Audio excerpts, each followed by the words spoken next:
राधे राधे, जय श्री कृष्णा। जेल से निकलने के बाद पहली दफ़ा मैं लाइव हूँ।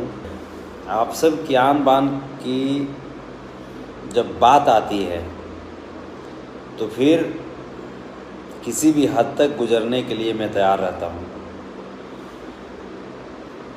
बस आप सब ऐसे ही प्यार करते रहिए और सत्य की जीत होती है। मुझे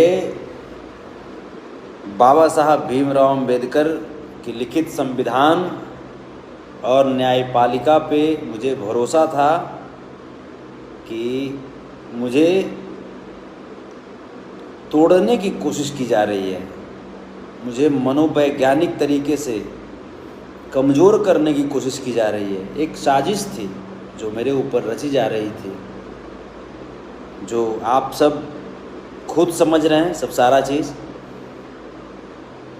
लेकिन हाँ, जहाँ तक बात है ये जो सीता माँ वाली जो बात है, तो उसके लिए मुझे भी दुख हुआ कि मेरे जुबान से वो निकला। लेकिन उसके पहले की जो सच्चाई जो थी कि आखिर क्यों निकला, तो ये तो चीज़ें जो है ये तो हम ही जान सकते हैं ना, क्योंकि हम तो रिकॉर्ड नहीं कर पाए थे। अब दिन भर में आता है 500-700 कॉल आता है और मेरा आदत कॉल रिकॉर्डिंग करने का नहीं है। संतोष रेणु अगर डरता है ना किसी से, तो भगवान से जिनकरा के हम मानिला, आपन श्रोता समाज से, माए बाबूजी से, गुरुजी से, ओकरा बाद अगर केहू चाह जाओ कि संतोष रेणु के डरा देस, संतोष रेणु के झुका देस, तब केकरो माई ऐसन लाले नहीं के पैदा कई जो संतोष रेणु के झुका दे। मैं भी चाहता तो भागता फिरता जिस तरीके से ये भगोड़े लोग भाग रहे हैं, लेकिन मुझे कानून पे भरोसा था और मैं कानून को मैं सलाम करता हूँ, मैं सम्मान करता हूँ अपने देश की कानून को, अपने देश की न्यायपालिका को। बहुत कोशिश की जा रही थी कि संतोष रेणु को बहुत दिन तक जेल में घसीटो, कोर्ट में घसीटो, ये करो वो करो, जिससे संतोष रेणु का गीत संगीत का करियर ख़त्म हो जाए। संतोष रेणु का गाना नहीं आएगा तो संतोष रेणु के ऑडियंस, संतोष रेणु को जो चाहने वाले लोग हैं, वो संतोष रेणु से दूर हो जाएंगे। अरे बेवकूफ़, तुमको पता है कि संतोष रेणु अपने ऑडियंस को भगवान की तरह पूजता है और भगवान कभी भक्त से दूर नहीं हो सकते। जिस वक्त मैं संघर्ष की दुनिया में आया था ना, जिस वक्त मैं संघर्ष कर रहा था जेल के अंदर, हमारे भगवान जेल के बाहर संघर्ष कर रहे थे अपने भक्त के लिए।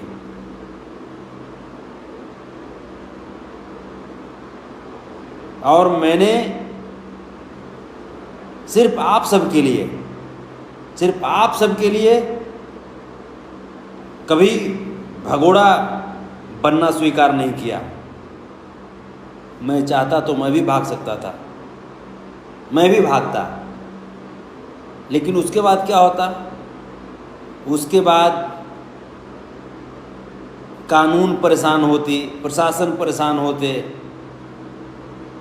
और फाइनली आपको ये सुनने को मिलता कि आप जिसको प्यार करते हैं वो भागा फिर रहा है। तो आप इसे संतोष रेणु को प्यार करते थे नहीं ना? तो इसीलिए मैंने कानून के पास गया, प्रशासन के पास गया और मैंने कहा कि अगर मेरे पे मुकदमा है तो बिल्कुल सर, आप अपना कार्य कीजिए, स्वतंत्रता पूर्वक कार्य कीजिए। और अब बाहर आ गई नहीं। हाँ, लड़ाई तो लड़े, आर से पार की लड़ाई हुई। बहुत सारे लोग जो सोच रहे थे कि संतोष रेणु जेल से आने के बाद टूट जाएगा, तो बबुआ हो, संतोष रेणु यादव 63 किलो के जेल में गए रहे अब वो हिजा 83 किलो वजन हो गए रहे, मतलब 20 किलो वजन बढ़ गए रहे। काहे से कि वजन काहे बढ़ा था जानते हैं? ई चलते वजन बढ़ा था कि जब पेपर में पढ़ते थे ना कि जेल के अंदर तो हम संघर्ष कर रहे हैं, लेकिन जेल के बाहर जो हमारे जो भगवान जो संघर्ष कर रहे थे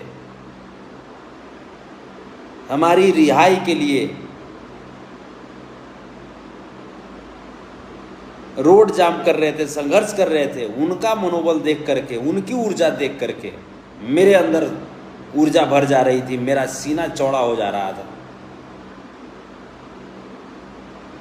ये वो थोथा है जिसका हमने इंटरव्यू देखा, वो बड़ा बोल रहा था कि अच्छा हुआ कि जेल चला गया। तो हम उसको कहना चाहेंगे, अभी उसका नाम अभी डिस्क्लोज नहीं करेंगे, उसको बस कहना यही चाहेंगे कि बेटा दूसरे के मैटर में तुमसे तो कोई मैटर था नहीं, लेकिन तुमने बड़ा इंटरव्यू दिया है एक हीरोइन के साथ बैठ करके और बगल में, और इंटरव्यू दे रहे थे कि संतोष रेणु यादव को अच्छा हुआ कि वैसे आदमी को जेल जाना चाहिए। तो बेटा जिस दिन तुम धरा जाओ आपा में, इंडस्ट्री में अगर किसी के साथ भी अगर एक भी तुम गलती किए, तो अगर तेरी पूरी खानदान का अगर वाट नहीं लगा दिया ना, तो हमारा भी नाम संतोष रेणु यादव नहीं। इंसान के लिए इशारा काफ़ी है और दोगले के लिए भी मेरा इशारा काफ़ी है। ठीक है, मैं जिसके लिए बोल रहा हूँ इंटरव्यू के बाद समझ जाएगा वो। आप सबको कोटि कोटि प्रणाम, मस्त रहिए, ज़बरदस्त रहिए, और संतोष रेणु ऑफिशियल यूट्यूब चैनल को सब्सक्राइब कर लीजिएगा, उस पर अब ज़बरदस्त धमाका चलते रहेगा। जय हो, हर हर महादेव, राधे राधे, राधे राधे, राधे राधे, वृंदावन बिहारी लाल की जय। जय हो, प्रणाम।